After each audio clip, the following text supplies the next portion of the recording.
Tonight, more details emerging about the most recent gunman accused of trying to assassinate former President Donald Trump at his West Palm Beach golf club. Thanks for joining us here at 6. I'm Tony Lopez. And I'm Marley Ginter. We now know phone records placed Ryan Routh in a wooded area near the golf course nearly 12 hours before his arrest. Prosecutors believe he was targeting the former president who was playing golf a few hundred yards away.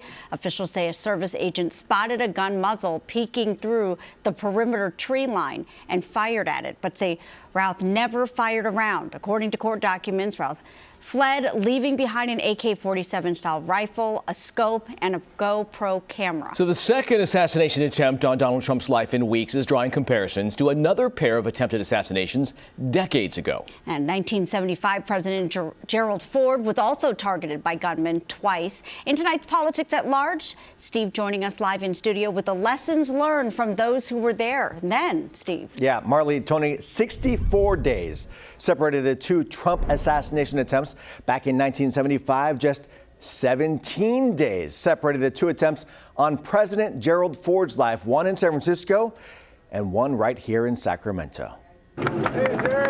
September 5th, 1975, President Gerald Ford crossing Sacramento's L Street, surrounded by a crowd just as Squeaky Fromm aims a gun at him at point-blank range. Her shot did not go off. 17 days later, September 22nd, the president in San Francisco, when a shot was fired from across the street, he ducked. The suspect taken into custody immediately.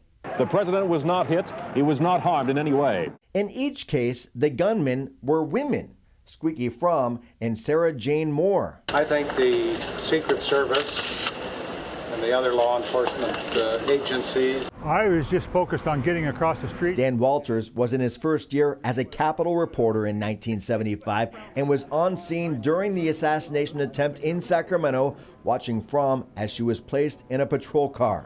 Car was pulled up there. Walters links the pair of 1975 attempts to a time of turmoil in California, including the Jonestown Massacre and the assassinations of San Francisco Mayor George Moscone and Supervisor Harvey Milk. There was kind of weird stuff going on, but was it all connected? I don't know. I mean, on a cosmic sense, maybe. Frankly, former San Francisco Mayor and Assembly Speaker Willie Brown recalls the Ford assassination attempts as being linked to protest movements in the wake of the Vietnam War.